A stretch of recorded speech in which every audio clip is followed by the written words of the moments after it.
अब ये जानिए, Rawalpindi 190 million pound reference case की समाअत आज अडियाला जेल में होगी, जबकि केस की समाअत एहतसाब अदालत के जज नासिर जावेद राना करेंगे। बानी पीटीआई कमरा अदालत में पेश होंगे। बुशरा बीबी समाअत के लिए अडियाला जेल पहुंचेंगी, जबकि बानी पीटीआई या बुशरा बीबी के वकील जहीर अब्बास चौधरी, उस्मान गुल और दीगर कमरा अदालत में पेश होंगे। Rawalpindi 190 million pound reference case की समाअत, जबकि अडियाला जेल में समाअत होगी। केस की समाअत एहतसाब अदालत के जज नासिर जावेद राना करेंगे।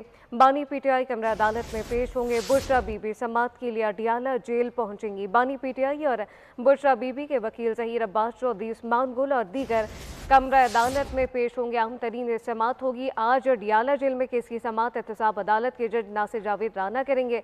बानी पीटीआई कमरा अदालत में पेश होंगे, जबकि बुशरा बीबी समाअत के लिए अडियाला जेल पहुंचेंगी। बानी पीटीआई और बुशरा बीबी के वकील जहीर अब्बास चौधरी, उस्मान गुल और दीगर कमरा अदालत में पेश होंगे।